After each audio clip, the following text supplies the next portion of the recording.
Hi, it's Annette here. Do you know where your cuticle is or your hyponychium? Most women don't. If you're setting out to have the best nails ever, you might as well know their parts and how they grow, right? Let's take a look at this now. Your nail's just not one piece. It's part of a system and has a function. And this is what you should know before you go to the nail studio next time. Jumping right in. Your nails are part of the outer layer of skin and are made of a protein called keratin.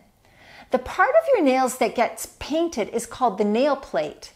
The nail plate is made up of 100 compressed layers of dead cells that come from a living portion beneath. The nail plate itself doesn't actually grow, but is pushed forward at 0.5 to 1 millimeter per week by the formation of new cells in the underlying structures. Because the cells of the nail plate are dead, they don't heal. Preventing damage in the first place is the best way to keep them healthy and strong. Did you know that the nail plate absorbs water more easily than skin? Just like your fingers prune in the tub, the nail plate will swell like a sponge when it's wet. The entire visible nail surface is the nail plate, but that part that grows past the underlying skin is called the free edge. On most people, the free edge is translucent or almost opaque, unlike the rest of the nail, which is usually transparent. The faint whitish half moon you may be able to see on some of your nails is called the lunella. The lunella is just the name for the boundary with the underlying living portion of the cell. It's almost like a smaller nail underneath the nail plate.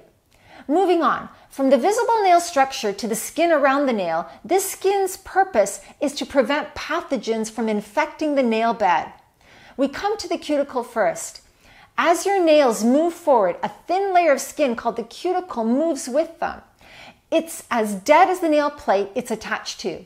You might have heard that you should never touch your cuticle, but pushing the skin back ever so gently and properly can be okay. And I will show you how to do it. But cutting your cuticles is not okay. I'll go over this topic in the next video. Just behind the dead cuticle is the living eponychium. The name eponychium may seem intimidating, but it's kind of cute. It's Greek for meaning over the little claw.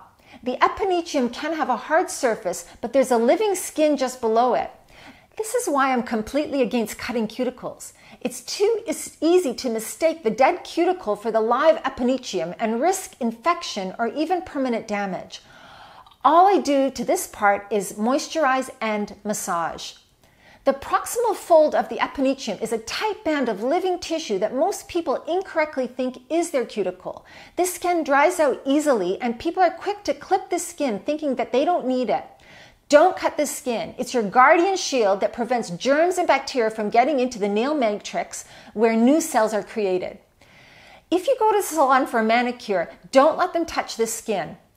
The perinechium, or lateral nail fold, is the skin along either side of the nail plate. In Greek, it's beside the little claw. Cute name, but the perinechium is where hangnails are born. It's a shield to keep things from getting underneath your nails, but sometimes a small piece can detach and stick up, causing a hangnail. And that's nasty. These need to be removed promptly with clean tools or there's a risk of infection. Treating this area like you treat your cuticles can help reduce hangnails. In some people, the perinechium can form a hard lump on either side of the free edge of the nail plate. This can be clipped, but very carefully. Turning the fingers over, we can see the hyponychium. The hyponychium means under the little claw. It's the skin below the nail that dies and forms a protective wall to keep the outside world from getting under your nail. If you're a former nail biter, your hyponychium might be further back. Moisturizing this area is a good idea for your nail health. Moving below the visible structure and down into the guts of the nail is the nail matrix. The nail matrix is living and receives blood flow. This is where new nail cells are grown. As these new cells are set down, they push the older cells forward. The older cells die when they get too far back from the blood supply and they become the nail plate. Have you ever heard your nails keep growing after you die? They actually don't, but the skin around them dries and shrinks, exposing new nail plates and matrix and making them look like they've grown.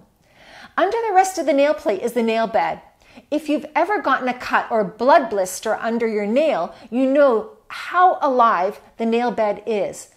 Like the rest of your skin, it's got a blood supply. It secretes oils that keeps the nail plate conditioned.